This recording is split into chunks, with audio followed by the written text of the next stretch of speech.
Fast one opening pair جو کر رہے ہیں وہ کر رہے ہیں سیم ایوب اور شان مسعود ٹیسٹ میں. اس کے بعد محمد رضوان. تو چوتھے نمبر پر باری دی جا رہی ہے بابر اعظم کو. تو ہاشم املہ ساؤتھ افریقہ کے بیسٹ آل راؤنڈر رہے ہیں، وہ بھی کہہ رہے ہیں کہ بابر اعظم چوتھے نمبر پر بالکل پرفیکٹ ہے، وہ چوتھے نمبر پر ہی ٹیسٹ میں کھیلے گا تو بہت ہی اچھے رنز بنائے گا اور اپنی ٹیم کے لیے بہت ہی اچھا کھیلے گا. تو بات آ رہی ہے کہ تیسرے نمبر پر کون کھیلے، محمد رضوان یا کوئی اور پلیئر، لیکن بابر اعظم چوتھے نمبر پر بالکل ہی پرفیکٹ کھیلیں گے ان ٹیسٹ میں.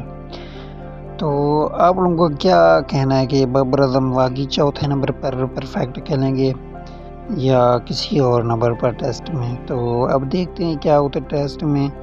فی الحال بابر اعظم پر ساری میچ رکا ہوا ہے. اگر بابر اعظم 50 یا سنچری مارتے ہیں تو بہت ہی قریب آ جاتی ہے پاکستان کی ٹیم. اس کے بارے میں قیمتی رائے کمنٹس میں لازم بتائیں. شکریہ.